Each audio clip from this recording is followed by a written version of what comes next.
DK Shiv Kumar ji की याचिका जो उन्होंने डिस्प्रपोर्शनेट एसेट्स केस को रद्द करने के लिए लगाई थी, उसको सुप्रीम कोर्ट ने खारिज कर दिया है।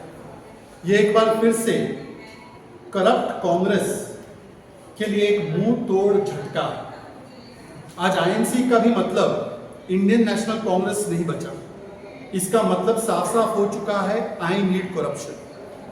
जहां देखो कांग्रेस पार्टी का करप्शन का जो किस्सा है वो बाहर निकल कर आता है। कर्नाटका में तो ऐसे कई किस्से हैं, मूडा स्कैम से लेकर वाल्मीकि स्कैम, और अब ये डीके शिव कुमार जी का जो डिस्प्रपोर्शनेट एसेट्स का स्कैम।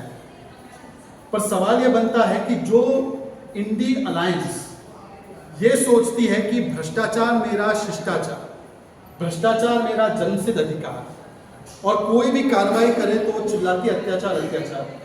अब सवाल उनसे पूछा जाएगा कि क्या अब भी ईडी और सीबीआई को दोष दिया जाएगा? आज तो सुप्रीम कोर्ट ने एक प्रकार से बता दिया है कि जो भी कार्रवाई हो रही है वो बिल्कुल सही हो रही है, न्याय संगत हो रही है। जब सुप्रीम कोर्ट से कोई राहत मिलती है या सुप्रीम कोर्ट से कोई फेवरेबल वर्डिक्ट मिलता है, तब सुप्रीम कोर्ट और जुडिशरी फ्री एंड फेयर लोकतंत्र बहाल होता है। जब सुप्रीम कोर्ट से इस प्रकार का निर्णय आता है तो लोकतंत्र पर काले बादल छा जाते हैं, लोकतंत्र समाप्त हो जाता है। आज इंडी अलायंस के नेता क्या कहेंगे कि ईडी सीबीआई दोषी है, या स्वयं वो सुप्रीम कोर्ट के इस फैसले को स्वीकारते हुए मानेंगे कि केवल और केवल वो विपक्ष में बैठे हैं, इसका मतलब ये नहीं बनता कि उनको भ्रष्टाचार करने का लाइसेंस मिला हो।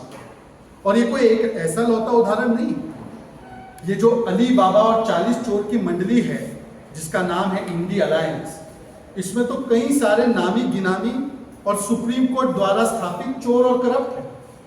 लालू प्रसाद यादव जी को तो 2013 से कन्विक्शन झेलनी पड़ रही है और 5 बार कन्विक्टेड है, उनको भी राहत कोर्ट से नहीं मिली। क्या ईडी सीबीआई दोषी है क्या उसके लिए? सबसे पहले जेएमएम कन्विक्ट हुई थी वो 1994 में। उस समय पे ना मोदी जी थे ना अमित शाह जी थे, क्या उसके लिए ईडी सीबीआई जिम्मेदार है? सबसे पहले डीएमके पे केस चले और उनके मंत्री जेल गए तो यूपीए की सरकार थी। समाजवादी पार्टी के नेताओं पर डिस्प्रपोर्शनेट एसेट केस चला तो यूपीए की सरकार थी। स्वयं स्वर्गीय मुलायम सिंह यादव जी का बयान है कि देखिए कांग्रेस ने मुझे इनाम दिया है समर्थन देने के लिए।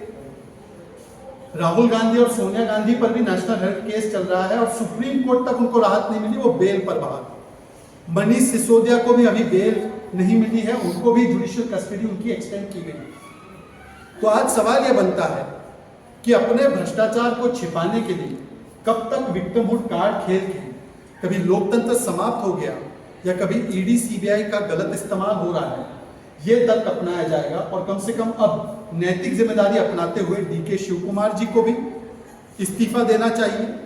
और उसके अलावा जो कर्नाटका में मूडा स्कैम है और वाल्मीकि स्कैम है, उस पर सिद्धरमैया जी भी बताए कि सीबीआई की जांच से वो क्यों घबराते हैं, क्योंकि सारे तथ्य और सारे रहस्य उजागर हो जाए।